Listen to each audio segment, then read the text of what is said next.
Tere tulemast kõigile, kes on tulnud Ühiskonnateaduste Instituudi infotundi. Mina olen Karmen, mina olen üks päevajuhtidest ja Tallinna Ülikooli vilistlane. Tere, mina olen Aaron, samuti üks päevajuhtidest ja mitte veel vilistlane, vaid siiani tudeng ja loodetavasti sel aastal lõpetan. Aga nüüd on teil suurepärane võimalus panna siis kõik oma küsimused kirja. Ei pea siin püsti tõusma, ei pea kõva häälega hüüdma. Meil on täitsa siin moodne tehnoloogia abiks tulnud, nii et saate sinna panna oma küsimused ja siis loodetavasti ja ma usun, et suurel määral saate ka vastused nendele hiljem. Just kõik, mis vähegi huvitab ja huvi pakub, siis Ühiskonnateaduste Instituudi kohta küsige ja vaatame, kas saame ära vastata või mitte. Vot, aga ilma pikema jututa siis alustame.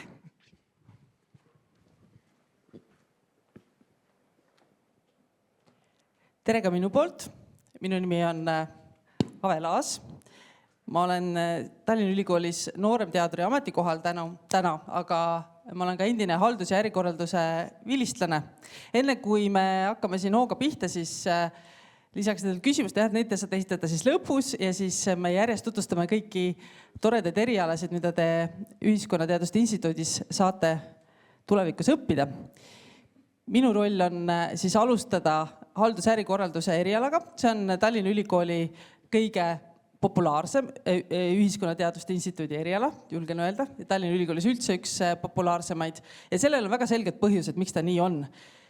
Üks osa sellest on väga mugav õppekorraldus, ehk siis tegemist on osaajaga õppega ja sessioonõppega ja see toimub reedeti ja laupäeviti, mis võimaldab siis ka seda kõike teha suurepäraselt töö kõrvalt.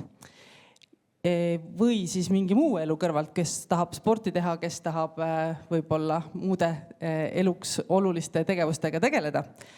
Teine oluline põhjus, miks ta nii populaarne on see, et tegelikult et ta annabki hästi laia põhja teile tuleviku jaoks. Ehk et kui te päris täpselt veel täna ei tea, kas teid huvitab rohkem nagu ettevõtlusega tegeleda, äriga tegeleda või sooviksite hoopis nii-öelda riigileivale minna või sooviksite hoopis saada tulevikus, ma ei tea, ajakirjanikuks, politoloogiks, teid huvitab see, mis ühiskonnas toimub, millised seosed seal on, või üldse tahate lihtsalt edasi õppima ja tulevikus minna, ehk siis tahaksite saada head põhja, et ülikoolis liikuda järgmisele siis tasemele, ehk siis magistriõppesse, siis see on see õpe, mis teid kindlasti väga palju aitab ja suunab nendel teedel. Nagu te näete ka neid, siin on valik ainult nendest õppeainetest, mida antud erialal siis pakutakse, aga jah, nad jagunevad siis suuremalt jaolt äri ja avaliku halduse vahel.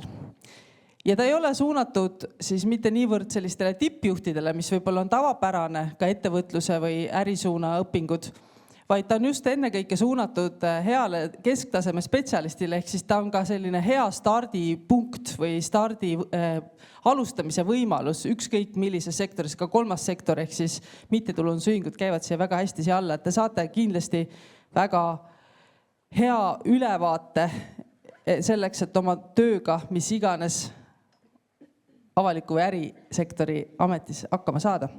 Natuke ka õppekorraldusest ja seda just ennekõike siis nüüd ka nendele, kes juba võib-olla on nagu vaadanud ka varasematel aastatel võib-olla antud eriala poole, siis sellest aastast toimub meil üks suuremat sorti muudatus, ehk siis meil edaspidi on ainult osakoormusega õppe, ehk siis edaspidi on ainult tasuline õppe, aga siin on ka hea uudis, et me jagame ka välja umbes 10 stipendiumit kogu selle õpinguperioodi jooksul, mis tähendab, et kui te olete tublid õppurid heade tulemustega, siis teil on võimalik ka saada stipendiumit nende õppetasude siis vähendamiseks või siis üldse katmiseks.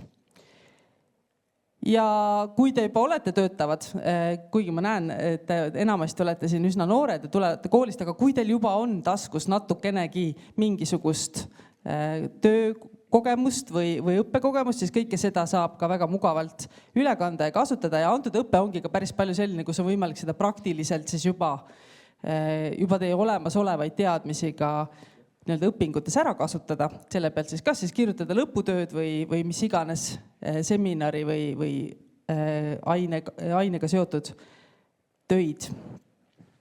Ta on oma olemuselt selline analüütilisem ja võib-olla palju on arutamist, kirjutamist, vähem on arvutamist, kuigi ka seda võib tulla ette, sest et pisut ka raamatupidamist peab seal õppima.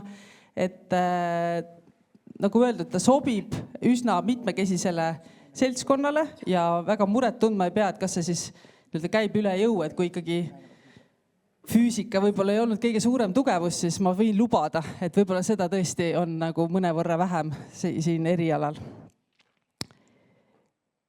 Ja karjäärivõimalused, sellest ma ka pisut teile juba rääkisin, aga jah, avalikus, era- ja kolmandas sektoris on teil võimalik siis tulevikus tööle minna. Hiljem peale mind kohe tuleb ka mu kolleeg Mart, kes räägib teile riigiteaduste erialast ja Mart lõpetab ühe suurepärase slaidiga, kus oleme kokku pannud kahe peale nii haldusärikorralduse kui riigiteaduste kõige võib-olla tuntumad vilistlased, aga see nimekiri ei ole kindlasti lõplik, et mõlemalt erialalt on läbi käinud väga palju täna neid inimesi, kes võib-olla teil ajaleheveergudelt või kust iganes silma on jäänud. Ja mida te sealt näete, ongi ka see, et need inimesed täna töötavad väga erinevatel ametitel, ehk siis see on, nagu öeldud, annab teile võimalikult laia põhja, et valida tulevikus sellist head töökohta, mis teile päriselt rõõmu pakub ja võib-olla ei sea teid kohe alguses liiga kitsastesse raamidesse. Kindlasti olete oodatud ka meie magistriõppesse edasi, et võite vaadata juba kohe alguses seda kui pikka plaani, et saada siit järjest Tallinna Ülikoolist 2 head kraadi, mida mina ka tegin. Et mina vilistlasena alustasin tegelikult nüüd umbes 6-7 aastat tagasi haldusärikorraldusega ja läbisin järjest kõigepealt haldusärikorralduse, siis riigiteadused ja täna olen siis doktoriõppes ja töötan ülikoolis. Et on ka sedapidi karjäär täiesti võimalik. Ja mida see õping siin veel teile kindlasti annab, on see, et saate hästi suure tutvusvõrgustiku ja seltskonna, kellega ka tulevikus asju ajada ja maailma asju arutada. Et seda on ka väga paljud vilistlased ja praegused tudengid välja toonud selle antud eriala just ühe kõige suurema tugevuse või plussina, et teatav kogukond on siin tekkinud. Vastuvõtu tingimustes teile ka veidi, et mida siis selleks teha, et haldusärikorralduse erialale astuda, sest et mul tundub, et te kõik juba kindlasti tahate sellele erialale ju tulla. Siis jah, eesti keele riigieksam või eesti keele riigieksam on teil oluline ja siis toimub vastuvõtueksam, mis on e-testi vormis, selleks te tulete ülikooli arvutiklassidesse ja täidate sellise silmaringi testi. Suuremalt jaolt silmaringi testi, seal on ka üks osa keeletesti, aga ka see põhineb paljuski sellisel arusaamisel ühiskonnast. Võib-olla hea näide, võib-olla üks küsimus, mida mina ei osanud vastata ja see jäi mul hirmsasti hiljem kripeldama, oli küsimus, kes on tolleaegne, siis kui me võtame 6 aastat tagasi, Soome president ja tollel ajal just toimus selline presidendi vahetus seal Soomes ja ma olin hästi kahe vahel ja siis ma vastasin valesti. Ma nüüd isegi täna ei mäleta, kumb see õige, kumb see vale vastus oli tollel hetkel, aga võib-olla üks näide sellest, milliseid küsimusi võib seal teile ette tulla. Ehk et kui te olete enam-vähem tähele pannud, mis teie ümber toimub, siis ärge kartke sellele testile tulla, proovige ja rohkemat tegelikult tegema ei peagi, kui see test ja siis selle tulemuste põhjal võtame teid siia ülikooli ka vastu, kui te vastavad punktid juba saate. Aga nüüd on võimaluski tulla Mardil.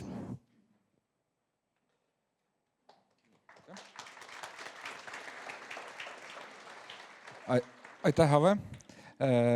Tervist, mina olen Mart, Tallinna Ülikooli doktorant ja samuti ka riigiteaduste eriala vilistlane. Et võib-olla sissejuhatuseks, et kuna meil on siin enamuses võib-olla sellised otsekeskkoolist esmakursuslaste kandidaadid, et õpiteid on tõepoolest väga erinevaid. Et mina olen omal ajal õppinud siin Tallinna Ülikoolis üle 20 aasta tagasi, siis vahepeal Tartu Ülikoolis teinud hoopis midagi muud ja siis tulnud ringiga tagasi. Et ka nii on võimalik ja siis me natuke räägime ka, millised on võimalused varasemate õpingute näiteks ärakasutamiseks.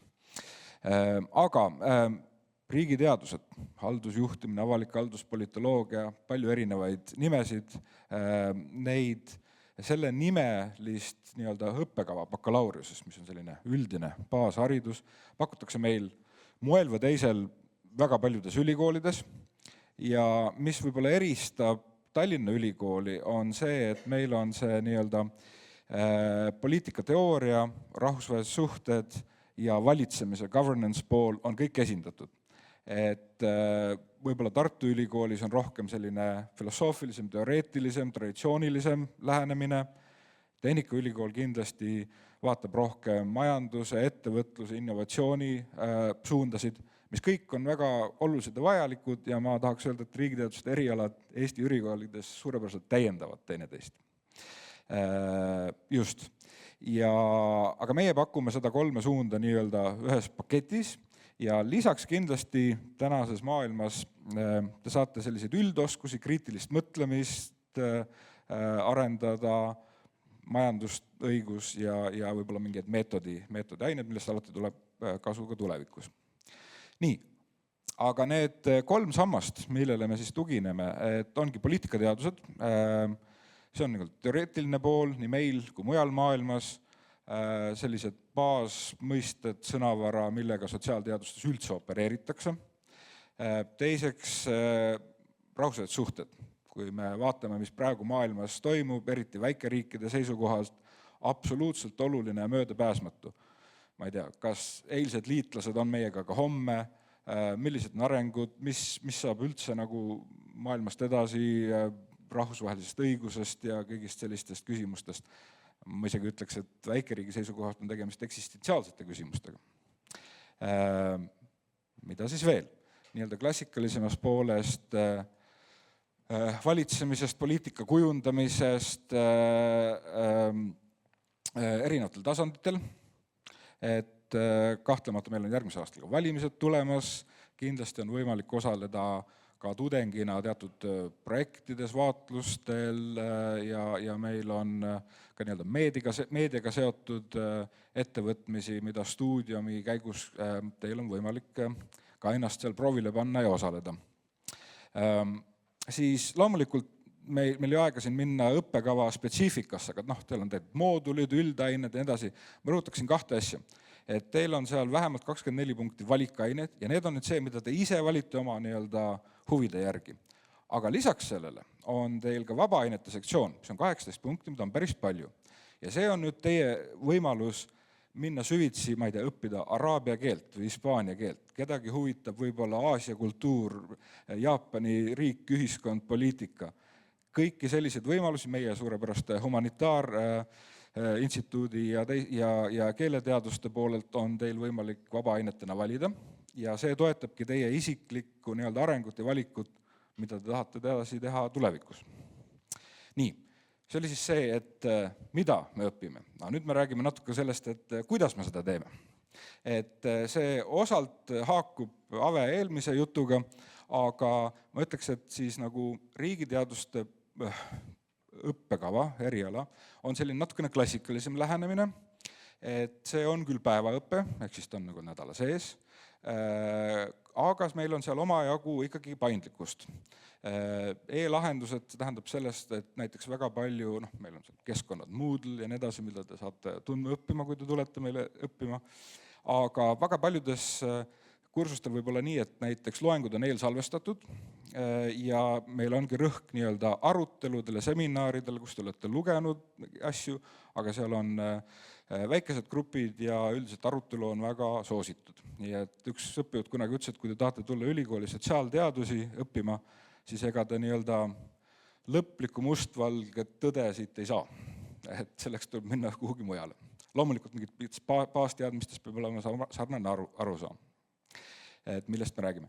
Kindlasti rõhutaks välispraktika ja praktika võimalusi, mida ülikool pakub, see on ka osa õppekavast. Ja siis võtta varasemate kogemuste õpingute kasutamine. Need on eelkõige, kui te olete varem kusagil õppinud, Tallinna ülikoolis, kusagil mujal ülikoolis, üldaineid erinevaid võimalik kombineerida ja kasutada siis õppekava täitmisel. Nii, väike test populaarkultuurist ja ajaloost. Kas keegi meie noor poliitika ja ühiskonnahuviline oskab öelda, kes on pildil? See on ühest kultusseriaalist. Nii, palun. Yes, minister, absoluutselt. Tegemist on Suurbritannia 80 aastate kultusseriaaliga, pildil on minister Jim Hacker, kantsler Humphrey Appleby ja noor edasipüüdlik nõunik Bernard Woolley. Miks me näitame seda pilti? Ma ei hakka edasi ette lugema, aga nii-öelda teed, kuhu minna edasi, on väga erinevad. Rahvusvahelised, riigisisesed, võib-olla kolmas sektor. 3 punkti ei ole see, et meil mõtted said otsa, vaid see on teie valik, et kuhu te tegelikult ise tahate minna. Vaadake, poliitika tegemine on ajas muutunud, aga need tüpaažid, võib-olla juhuslikult ametisse saanud minister, niitetõmbav kantsler ja selline kergelt segaduses poliitiline nõunik, ega need ei ole väga palju muutunud. Et sotsiaalmeedia võib neid asju võimendada, aga need nii-öelda inimese olemise ja valikud ja tüpaažid on üsna nagu ajas muutumatud. Kelleks teie tahate saata, see on siis teie valik. Aga, et te saaksite seda valikut teha, tuleb siia tulla kõigepealt õppima ja siis teha ka sisseastumiseksam.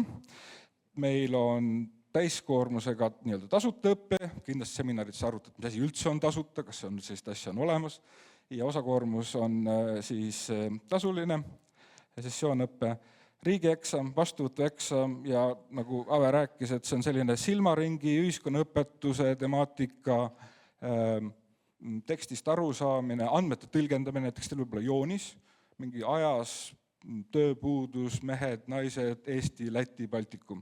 Ja siis on rida küsimusi, mida me saame või ei saa selle skeemi järgi näiteks öelda või arvata.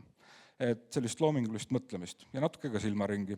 Tõepoolest võidakse Euroopa riike küsida kaardi peal, mis on nagu märkimata, et mis siin asub. Ja last but not least, siis 2 eriala peale kokku, et siin on valik väga erinevat aegade ja nii-öelda siis tasemete meil õppinud inimestest. Ja tõepoolest, õpiteed on väga erinevad, ühel hetkel võid sa olla, või ka tulevik olla Välisluureameti peadirektor, ja teisel hetkel, millega tegeleb Mikk Marran praegu, mille direktor ta on, keegi teab? RMK, ehk siis kõigepealt riigiteadused, siis magistratuur, siis Välisluureamet ja siis metsandus. Aga valik on teie. Aitäh, järgmine.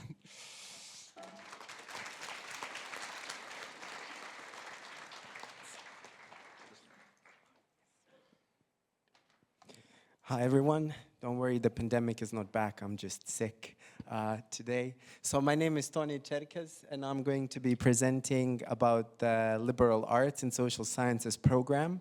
And before I kick it off, I just wanted to ask you, how many of you have ever heard of liberal arts before? So there's a couple of hands over there. Do we know what liberal arts means? What does the program do? When I say liberal arts, what's the first thing that comes to your mind? You can just shout it out.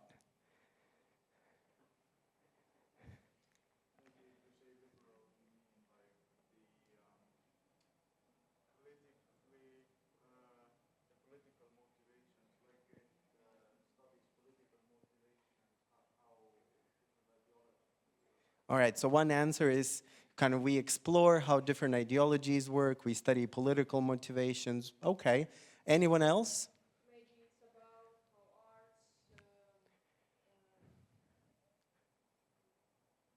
how arts Okay. Oh, how arts influence politics. Just to be transparent here, I don't speak a word of Estonian, so my colleagues can help me. I'm learning Estonian at the moment, but I don't speak it. So yes, how arts influence politics. All right, that's an important part of it as well. Do we have anyone else who wants to contribute any other answer? Am I not maybe? Oh, we have over there. Yeah.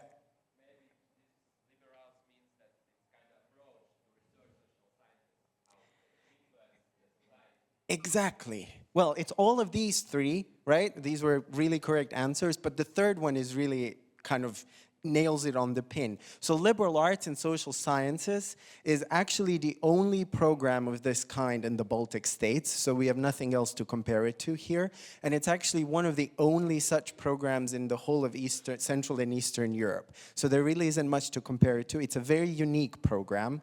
But liberal arts mode of studying is very popular across the world. In the United States, many universities adopt the liberal arts model throughout their whole curriculum, for example. example. And we thought, why can we not recreate that here in Tallinn to kind of challenge ourselves, but to also offer to students something that's very, very exciting. And I'm going to get back to that point about liberal arts, in a sense, how social sciences influence the world around us and how we can research that in a moment, because that's really important for the program. So the program is really tailored for students who are interested in social sciences in general.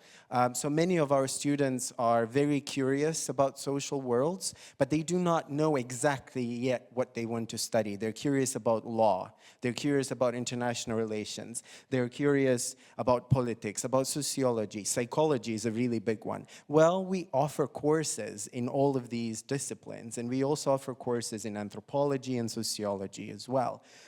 So the program is actually set up so that you can explore what interests you, while at the same time teaching you how to adopt a very kind of analytical perspective on the society. It teaches you the very fundamental skills that you need to actually do research, to analyze, to think critically, and to also write critically. And so the program, as I said, is really, thank you for that answer over there, is very interested in how we can approach social sciences and how social sciences as well approach the social worlds around us. And this also includes arts, media in particular. This also, of course, includes politics, which is a very important part of the program.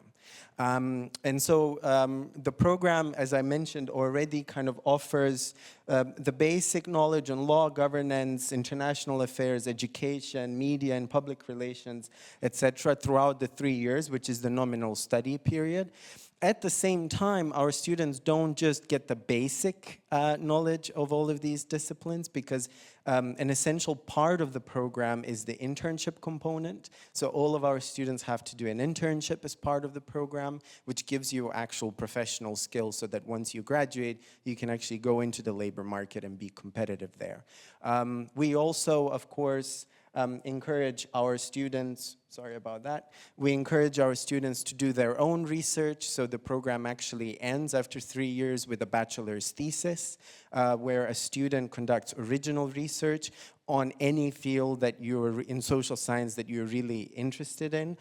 So you might want to explore, for example, psychology. You might want to explore something on arts. You might want to explore something on qualitative social science a bit more broadly. You might want to explore something on education or even demography if you're interested in that. We have people who can support you with that in this program. And this also includes my colleagues here who are in the politics and governance department.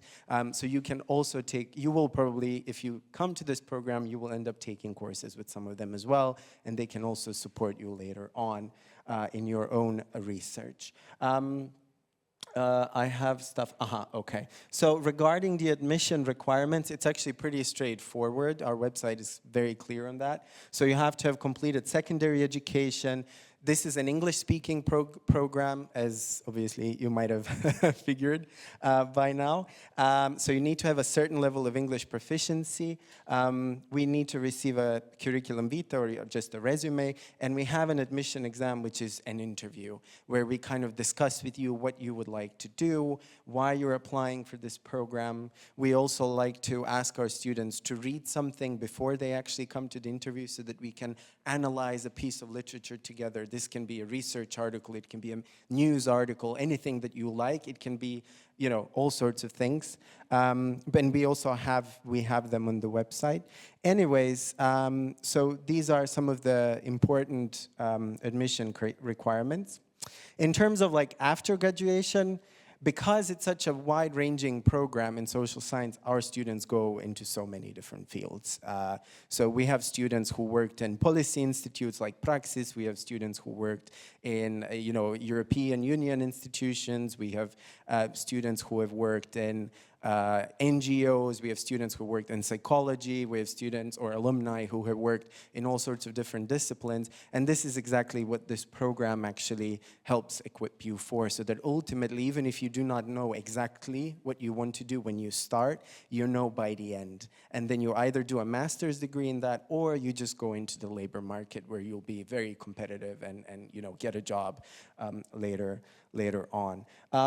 One thing that I didn't mention is, of course, the study abroad. The Erasmus program is a very important part of the liberal arts in social sciences curriculum, and we encourage our students to go and study abroad. This is also a very international program. So we have a lot of students from Estonia, but we also have a lot of students who come from the European Union or even outside of Europe. So it's a very international program. And we try to also bring those values throughout the program, kind of teach you those values of internationalism, what that means, and provide you with the experience of being able to navigate the world, the international world. I think that will be it for me. Thank you very much. And if you have any questions, I'll be around.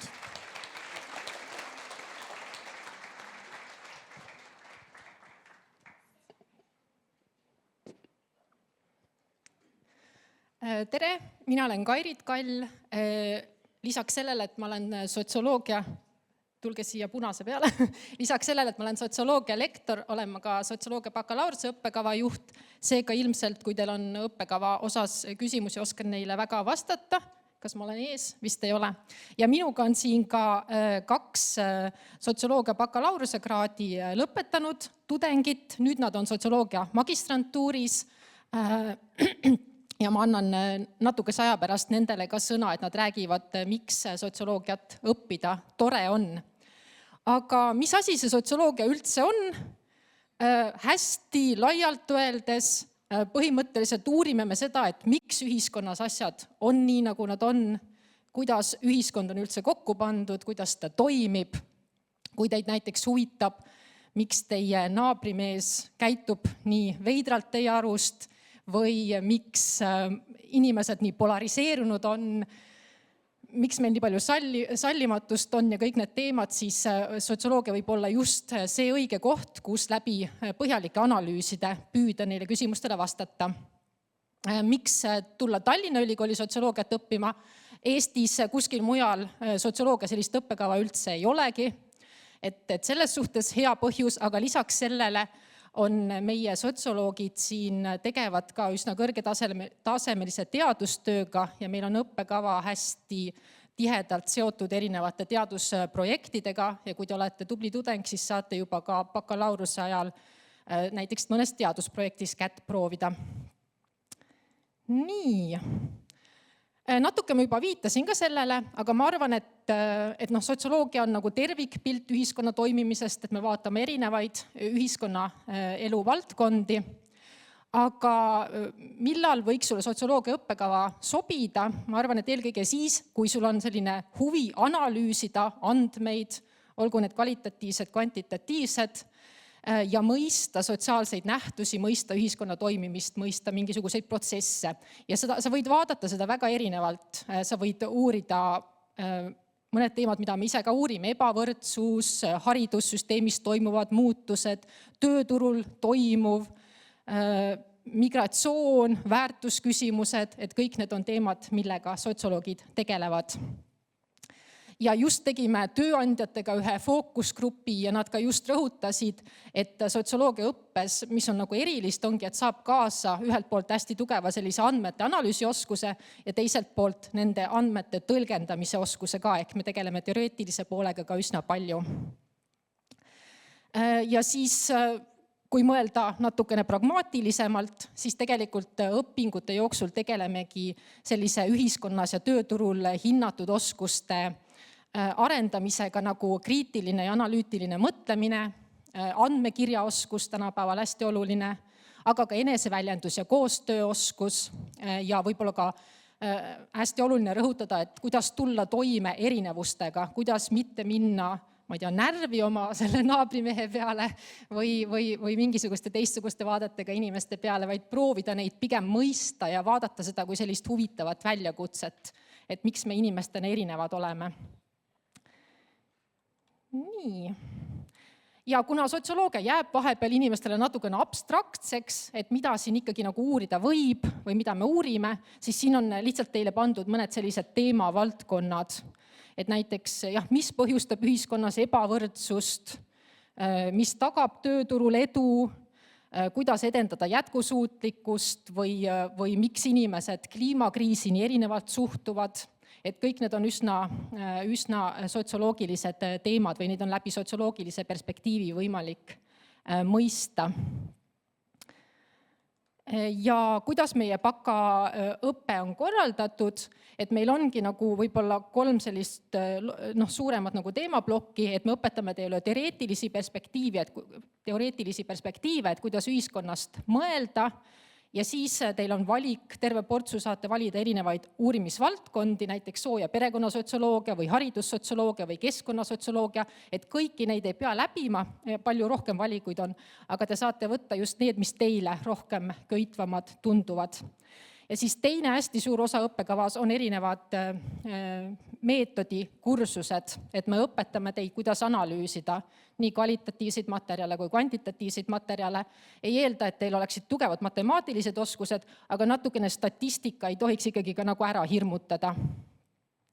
Meie õpe on korraldatud päevaõppe vormis, meil on siis selles suhtes, et paljud tudengid käivad küll õpingute kõrvalt tööl, aga ikkagi peab arvestama sellega, et toimub esmaspäevast reedeni ja pigem nagu päeviti, et mõned päevad jäävad küll üldiselt alati vabaks siis semestri vältel. Ja meil on tasuta õpe, 20 tasuta õppekohta ja kui te soovite natukene väiksema tempoga liikuda, siis on võimalik ka tasulisse õppesse kandideerida. Nii, aga nüüd ma annangi oma väga toredatele noortele kolleegidele sõna, et nad räägiksid natukene sellest, et kuidas nemad on, mis väärtust nemad sotsioloogial näevad ja kuidas nemad on enda karjääri kujundanud. Jaa, tere, mina olen Emilia, ma olen sotsioloogia magistrant ja ma räägin teile natuke enda kogemusest sotsioloogia õppekavaga. Ja tegelikult see lugu algab üldse kutsekoolist. Ma õppisin polütehnikumis disaini ja veebiarendust ja mulle ei meeldinud kumbki nendest. Aga õnneks mul oli üks väga hea õpetaja, kes ütles, et tegelikult sa ei pea tegelema tehnoloogiaga, et sa võid ka tegeleda inimestega, kes kasutavad tehnoloogiat. Ja seega ma läksin praktikale panka, kasutajakogemuse uuringute valdkonda. Ja see tähendab seda, et näiteks ma tegin intervjuusid panga klientidega, küsisin nende kogemuse kohta pangatoodetega ja siis nende intervjuude põhjal tehti päris otsuseid, et kuidas siis pangaklientide jaoks nende kogemust paremaks muuta. Ja just selle inimliku poole mõistmine oli minu jaoks nagu kõige huvitavam, nii et sellepärast ma valisingi sotsioloogia baka. Ja sotsioloogia bakast ma sain tegelikult endale kaasa nii palju teoreetilisi ja ka praktilisi tööriistu, mida ma siiamaani igapäevaselt tööl kasutan, nagu ma töötan ikka samas valdkonnas edasi. Ja kõik õppejõud olid väga inspireerivad ja väga toetavad, aga võib-olla isegi kõige parem asi, mis ma sealt kaasa sain, oli see, et ma tunnen, et ma saan nagu päriselt aru, mis maailmas toimub ja miks see niimoodi toimub ja kuidas seda ka paremaks teha. Et sellepärast ma olen nüüd ka magistris edasi. Nii, tere kõigile, mina olen Kirke ja ma olen samuti magistrant ja lõpetasin ka siis bakalaureuse ja ma teen hästi kiiresti, sest taimer jookseb.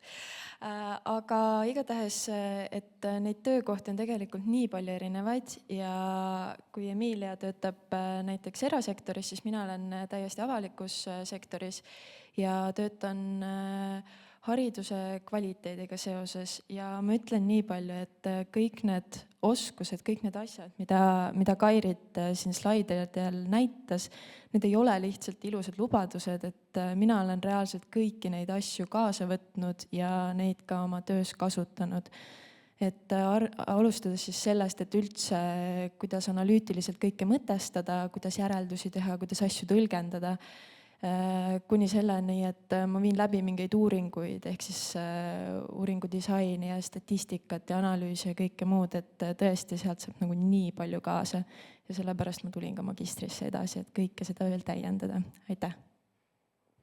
Ühe asja veel, et siis vastuvõtust ka, et me samamoodi vaatame teie eesti keele riigieksami tulemust, aga see on ainult 25%, meil on vastuvõtueksam, kus te peate käsikirjalise essee meile kirjutama, väga tore, ühel ühiskondlikult olulisel teemal, saate valida erinevate teemade hulgast. Natukene peate tegema ka protsentarvutusi, aga nagu näete, siis see osakaal on ainult 10%, et ärge sellest väga ära ehmatage ja siis samamoodi viime me teiega ka vestlused läbi. Et suur aitäh!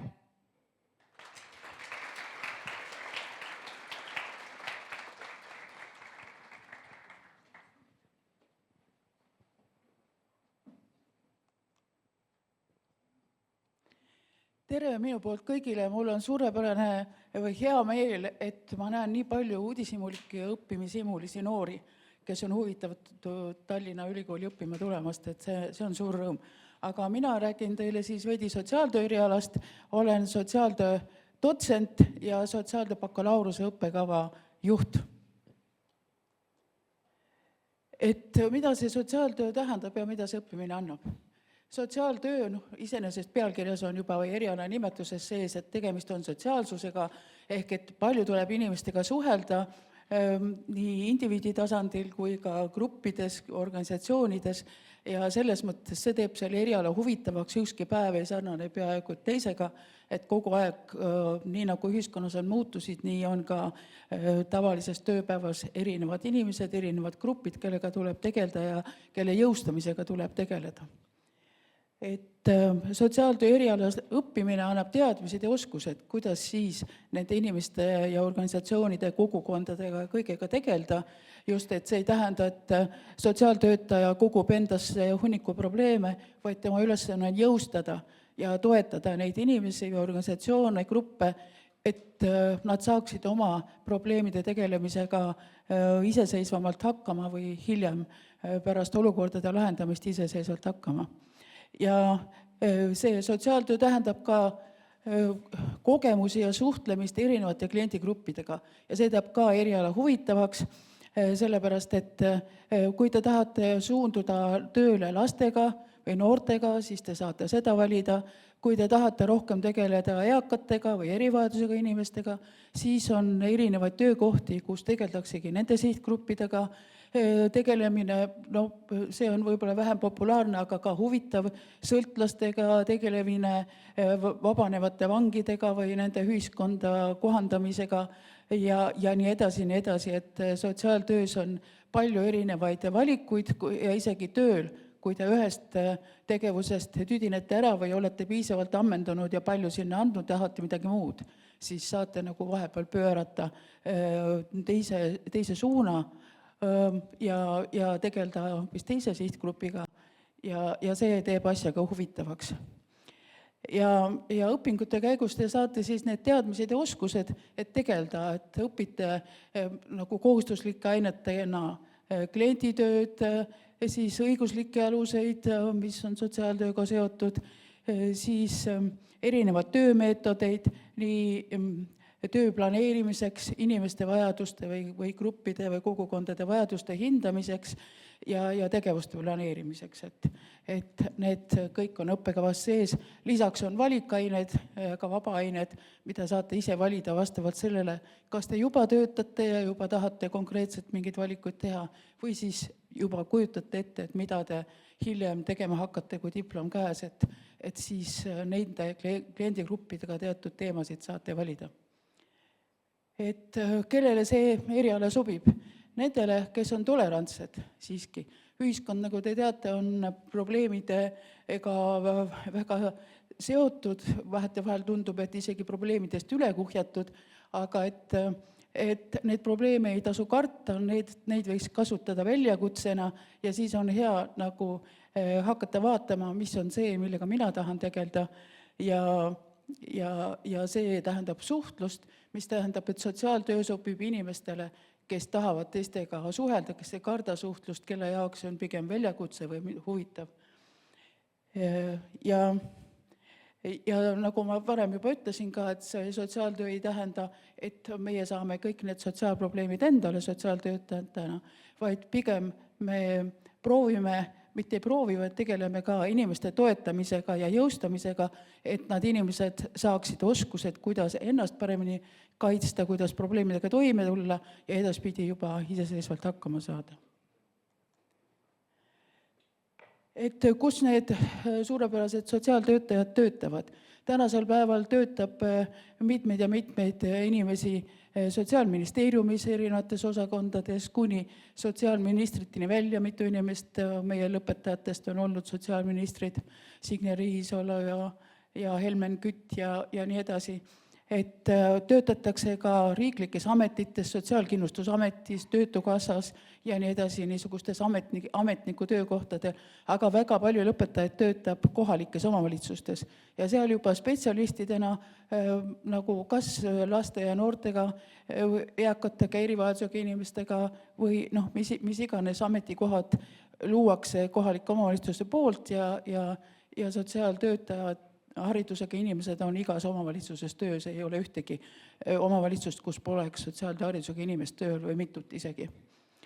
Et lisaks on meil organisatsioonid, nii mittetulunduslikud kui äriorganisatsioonis, kus tegeldakse teenuste pakkumisega inimestele, on see siis rehabilitatsiooniteenused, nõustamisteenused või mis iganes sihtgruppidele vajalikud teenused ja siis niisugustes organisatsioonides töötavad ka täna meie lõpetajad.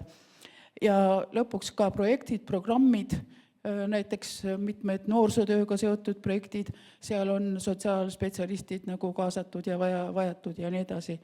Ja lõpuks Tallinna Ülikooli magistriõppe, kus oodatakse ka meie bakalaureuse eriala lõpetajaid ja kuhu igal aastal neid ka tuleb. Nüüd vastuvõtu tingimustest, et meil on 2 osa sellel vastuvõtu eksamil. Üks on siis test, mille eest on võimalik maksimaalselt saada 50 punkti ja kui te saate 26 ja enam punkti, siis kutsutakse teid vestlusele ehk teise vooru. Ja vestluse eest on võimalik ka saada maksimaalselt 50 punkti ja kui te siis saate valituks, et veel võrreldakse vastuvõtu lävend on 65, et sellest peab rohkem saama ja siis vastavalt pingerea alusel.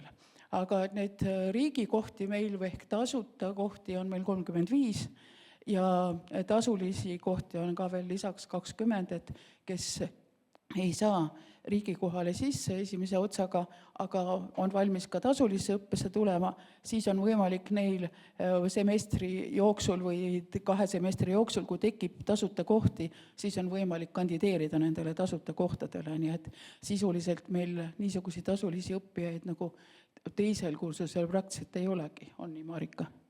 Et kõik on saanud endale juba nagu neid riigikohad. Nii, aga üks asi veel, aitäh, et te juba reageerite, aga see võib olla väga oluline, vabandust, et kohe unustasin. Et seda õpet iseloomustab see, et meil on nagu niisugused programmid, kus üliõpilased saavad 2. või 3. kursusel käia näiteks nädalastel niisugustel rahvusvahelistes gruppides, eelmisel aastal Berliinis koos teiste rahvuste tudengitega koos lahendamas mingid probleeme nendes riikides. Nüüd minnakse maikuus Bremenisse ja see ei ole mitte 1 või 2 üliõpilase võimalus, vaid sinna minnakse ikka 10 või rohkem, nii et kõik, kes tahavad, saavad Erasmuse kaudu raha taotleda ja saavad osaleda nendes rahvusvahelistes gruppides ja ka meil käivad siin rahvusvahelised grupid, et siis koos õppida, mis on väga huvitav. No lisaks Erasmusega on võimalik minna välispraktikale ja siis neid ainepunkte kantakse üle võtasüsteemis, nii nagu siin varem teistel erialadel ka on juttu olnud. Nii et seega veel lisaks, et meie üliõpilased tegelikult on õnnelikud ja neile väga meeldib ka rahvusvaheline kogemus selle õppimise käigus, nii et tulge palun.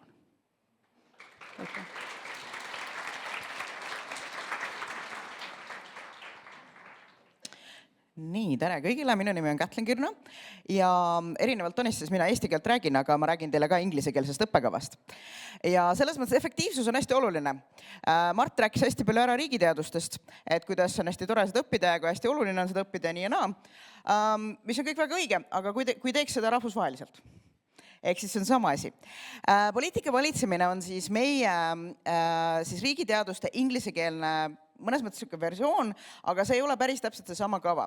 Mis on meie kõige suurem erinevus sisu poolest, sellest ma kogu aeg räägin, aga kõigepealt ma räägin natukene nendest inimestest, kes õpivad meie siis Politics and Governance õppekaval.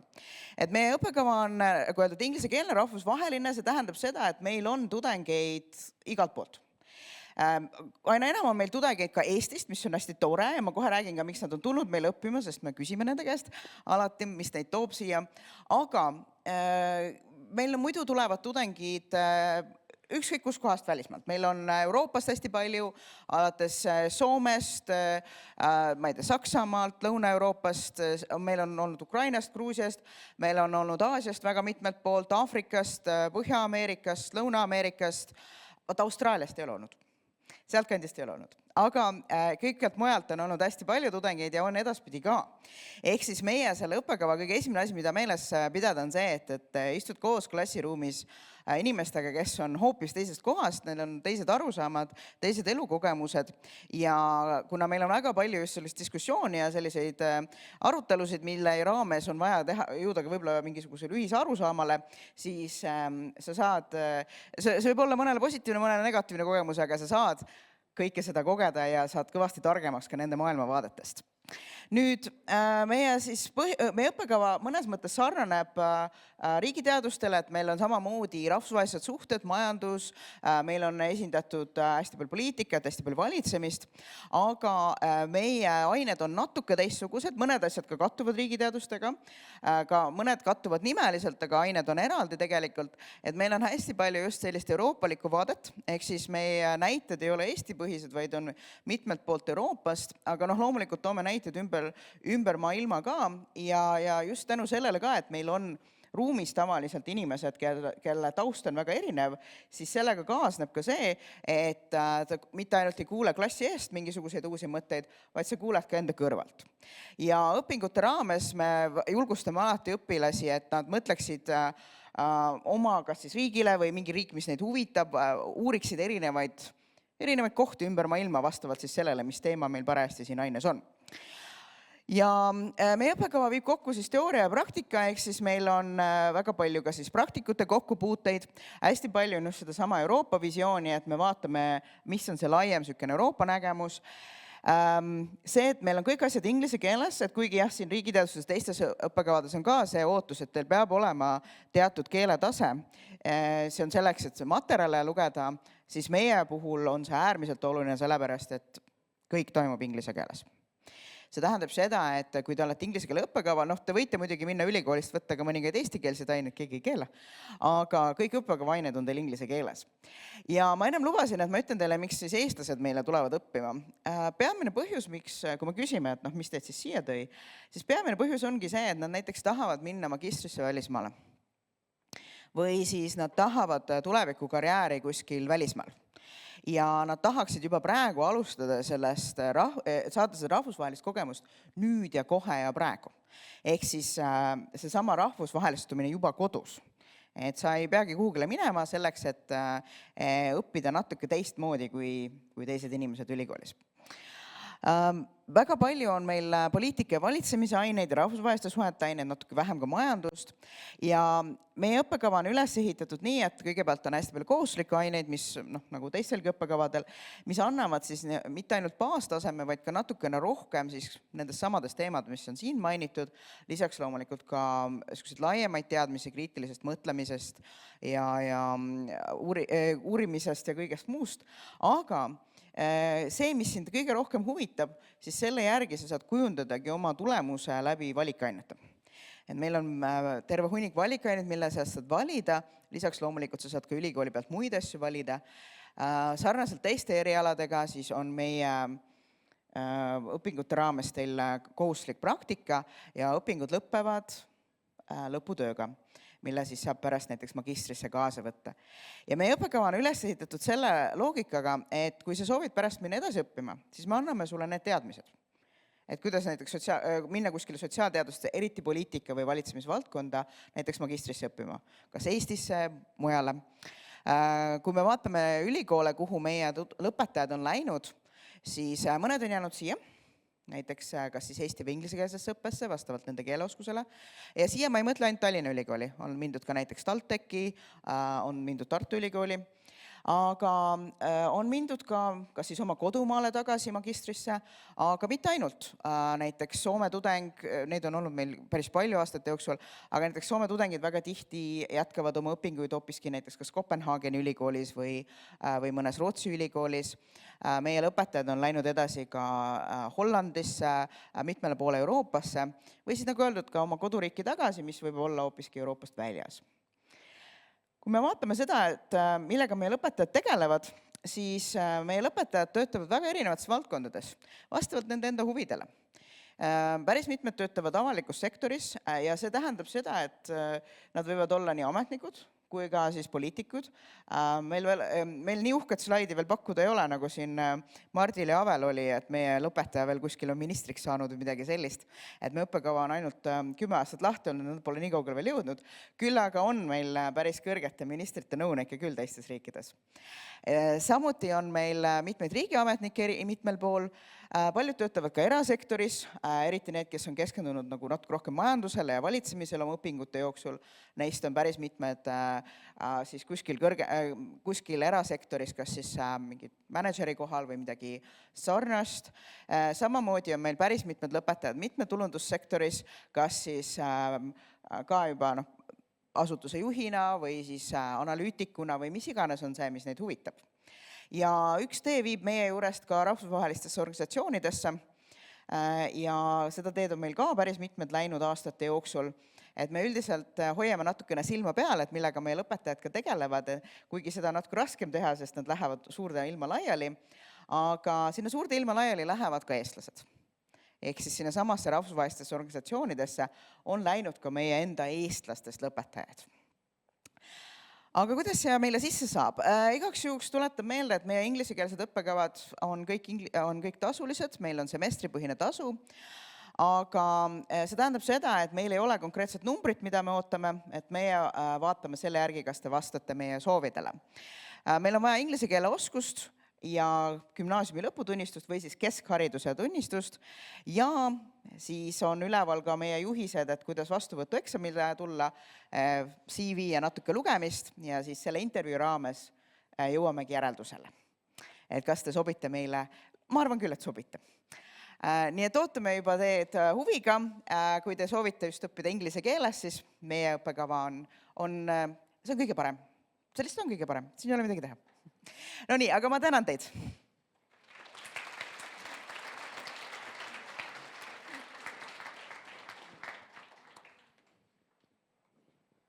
Aitäh. Ja kordan eelkõnelejate rõõmu, et saal on täis ja ilmselt veel üle saali serva ajab ka kuskil. Nii.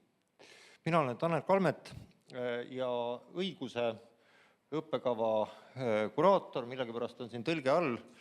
Tegelikult on täitsa eestikeelne õiguse õppekava, kuigi enne kui ma selle eestikeelse õppekava juurde asun, teen natukene kõrvalist reklaami ka, et siin on ingliskeelsetest õppekavadest juttu olnud, meil on ingliskeelne õiguse õppekava samuti olemas. Sellele eraldi sektsiooni täna tutvustamiseks ei ole, sest reeglina on üliõpilased kõik väljatpoolt Eestist, aga on ka erandeid. Nii et vaadake kodulehte, vaadake, mis selle kohta mujalt leida võib. Nüüd edasi eestikeelsest õppekavast. Kui ühiskonnateadused üldiselt uurivad ühiskonna nähtusi ja püüavad seda seletada ja võib-olla leida mingisuguseid reeglipärasid, siis õigus on selline natukene omapärane ühiskonnateadus, mis püüab kuidagimoodi seda ühiskonda kujundada. Ja küsib seda, et kuidas ühiskond peaks olema. Mõned õigusteadlased, juristid lähevad veel kaugemale, küsivad ka seda, et kuidas õigus peaks olema. Ja sellesse väga huvitavasse maailma tegelikult siis mina teid kutsun. Seda on võimalik Tallinna Ülikoolis õppida. Põhiliselt küll jah, on tegemist siis sellise auditoorse õppega. Praktika tuleb sisse kahtepidi. Esiteks, suurem osa õppejõude on väga mahuka praktilise kogemusega ja need probleemid ja küsimused ja juhtumid, mida arutatakse, need on kõik ikkagi praktikast võetud. Teiseks, kõik üliõpilased peaksid läbima ka ühe 6 ainepunktise praktika, mis on umbes 150-160 tundi. Oleneb sellest, kuidas teile sobib, kas 6 aega järjest töötada või pikema aja peale ära jagada. Ja samuti Siis põhiteadmised õigusest. Õigus on selline huvitav distsipliin, mis on juba aastasadu paika loksunud Eestis aastakümnetega ja maailmas oluliselt pikema aja jooksul. See õiguskord, mis kehtib ja mida siis õpitakse kohaldama ja tõlgendama. Nii et see hõlmab siis nii praktilisema poole, ehk siis millised on seadused, millised on kohtulahendid, kuidas kohus nende järeldusteni on jõudnud, mis ta on teinud, aga ka siis sellised teoreetilised küsimused, mis asi on õiglus, kui ta üldse oluline on, kas mingisugused asjad on meile nagu ette antud või loomuõiguslikud, et teisiti oleks ebaloomulik või oleneb kõik sellest, kuidas parlament otsustab. Nii et sellised teoreetilised küsimused ka.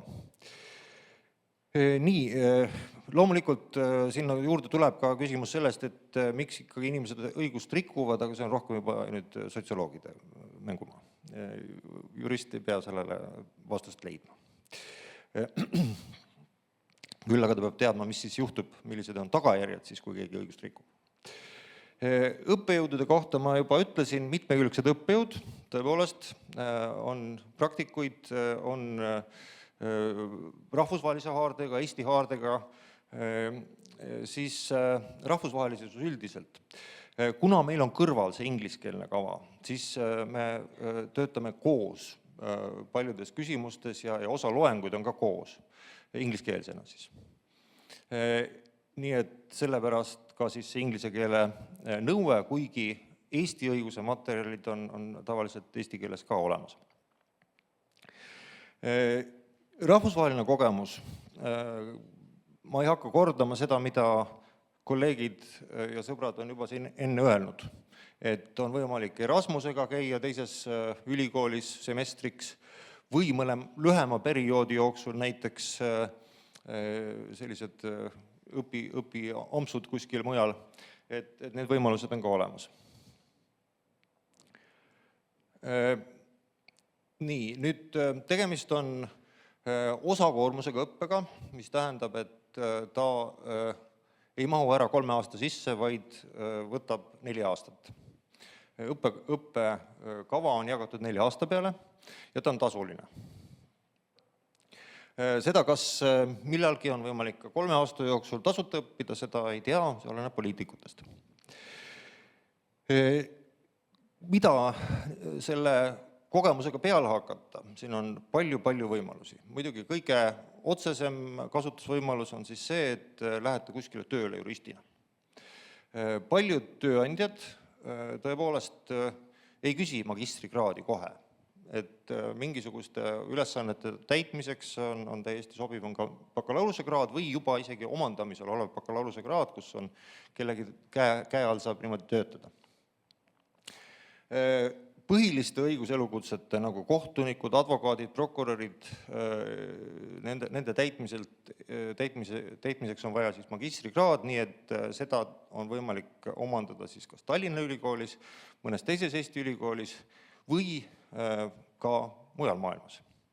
Et selle Tallinna bakalaureuse-kraadiga saate minna mujale magistriõppesse ja siis sealt edasi näiteks kohtuniku karjääri hakata arendama või midagi muud. Muide, selle ingliskeelse sõsarharu või sõsarõppekava lõpetajad tavaliselt jõuavad väga huvitavatesse ülikoolidesse ja väga nimekatesse ülikoolidesse oma magistriõpingutes. Siis, kuigi seda võib-olla alati ei rõhutata, õigus on õigus, siis kindlasti rõhutaks ka seda, et õigusteadmistega inimene ei pea töötama juristina. Meil on Tammsaare, Kross ja Indrek Argla, kes on hoopis kirjanikud. Meil on suur osa parlamendiliikmetest, kes on juristid. Nii et, ja loomulikult majandus ja kõik muud võimalikud elualad samamoodi. Ja lõpuks väike ülevaade siis ka sellest õppekavast.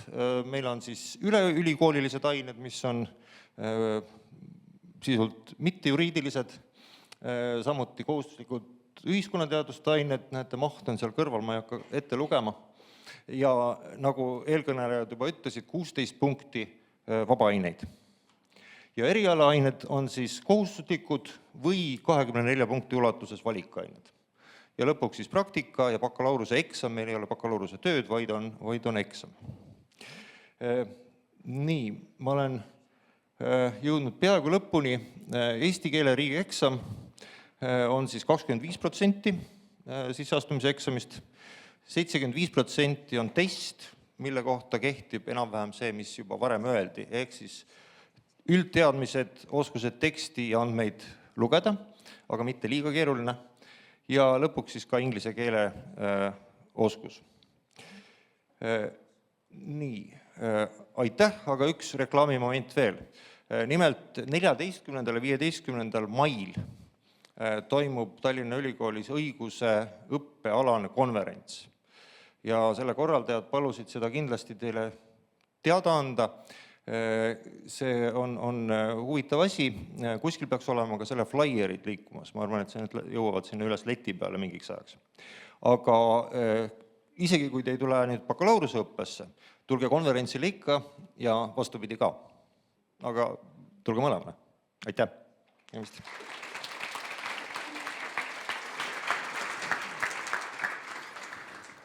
Nii, suur aitäh. Me võtame kiiresti veel paar küsimust ka ja esimene küsimus, mis kohe silma jäi, on see, et mille poolest erinevad siis Tallinna Ülikooli õigusteadus ja Tartu Ülikooli õigusteadus? Võib-olla siit siis kohe saame vastuse ka, et miks siis näiteks tasuks eelistada Tallinna Ülikooli?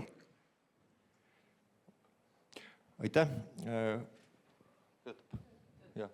Huvitav küsimus. No üks erinevus muidugi ongi see, et üks on Tallinnas ja teine Tartus. Kuigi see ei ole nii lihtne, sellepärast et Tartu õigusharidus on ju ka Tallinnas otsapidi. Teiseks, Tartu Ülikool teate on väga pikkade traditsioonidega, töötas kõik okupatsiooniaastad siin ja jätkas sealt samast. Tallinna Ülikooli õigusõppe baseerub mõnedel eraülikoolidel, kes hakkasid siis peale Eesti taasiseseisvumist õigust õpetama ja tavaliselt tõid siis õpetajaks just Tallinnas töötavaid praktikuid ministeeriumidest, kohtutest ja prokuratuurist näiteks ja nii. Et Tartu on olnud selles mõttes natuke võib-olla akadeemilisem ja selline rohkem võimalusi, et ongi õppejõud, kes ei ole praktilise paralleeltööga. Siin on olnud sageli just nii, et kõik töötavad ka kõrvalt kas kohtunikuna, advokaadina, prokurörina. Näiteks niisugune. Aga tehniline erinevus võib-olla selles ka, jah, et Tartus tõepoolest on võimalik õppida tasuta, aga Tallinnas on praegu nii, et on siis 4-aastane osakoormusega ja tasuline õpe. Super, aitäh. Teine küsimus ka kiiresti. Tudengitele meeldib väga tööl käia. Kui palju, võib-olla igalt eriala esindajalt, kui palju on võimalik teie eriala kõrvalt tööl käia? On küll.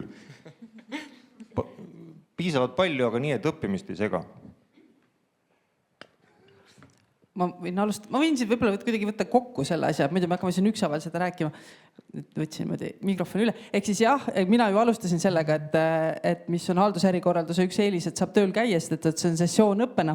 Aga võib-olla siin on hea teile selgitada seda, et kõik need, kes nüüd rääkisid ka sellest osakoormusõppest, mida see siis tegelikult tähendab, ongi ju see, et see nii-öelda klassikaline 3-aastane õpe on mõnes mõttes venitatud siis selle 4 aasta peale, ehk siis osakoormuse peale, mis tähendab nagu õige pisut vähem koormust. Nüüd kõik ju sõltub lõpuks sellest, et mis on see töökoht, kas ta on nii-öelda 9-5 esmaspäevast reedeni või eeldab see ka, võimaldab see teil ka teatavat paindlikkust, et siin sellist jah-ei vastust on keeruline anda, aga ma arvan, et absoluutselt, ma tean seda, et kõikidel erialadel täna on tudengeid, kes töötavad ja kogu oma töö ja siis koolielu kokku kombineerivad. Pluss veel, siin on lõpuks tegelikult hästi palju miljon nagu varianti, kuidas siis seda veel omakorda nagu vajadusel seal siis, kui elus tulevad mingid asju ette, aga see on juba hästi detaile. Aga kindlasti ärge selle taha nagu põdema jääge, et kas ma saan tööle minna, saate küll minna. Aitäh. et sotsiaaltöö poole pealt ütlen, et meil enamus õppijaid saavad töötada kas poole kohaga või mõned ka täiskohaga ja põhjuseks see, et meil on sessioonõpe ja see tähendab seda, et õppetöö on 5 nädalal semestri jooksul, aga sellel õppetööl osalemiseks on võimalik siis tööandjaga kokkuleppel saada ka nagu tasuta või tasulisi õppepäevi ja see ei sega nagu seda õppimas käimist, et inimene tegelikult, kes nagu oskab planeerida õppetööd ja tööalast tööd, et suudab kenasti hakkama saada ja kaota midagi, välja arvatud iseenese nagu initsiatiiv ja ramm ja jõudlus. Aga see on kasvav nähtus ja seda läheb ilus vaja, kui see õpitakse selgeks, ajaplaneerimine õpitakse selgeks juba õpingute käigus. Selge, aitäh. Ma usun, et siit saime juba mingid väga head vastused ja ilmselt ka lohutust osad teie seast. Aga sellega siis tõmbamegi selle infotunni kokku. Minge kindlasti osalege ka majatuuridel, linnakutuuridel, mis kohe-kohe algavad siit Astra aatriumist ja siis siit me jätkame juba Digitehnoloogiate Instituudi infotunniga kell 2. Täpselt. Ja kui on veel kellelgi küsimusi, millele vastuseid praegu ei saanud, sest küsimusi on palju, siis ma julgustan ikkagi minna otse küsima eriala esindajatelt ka. Aitäh!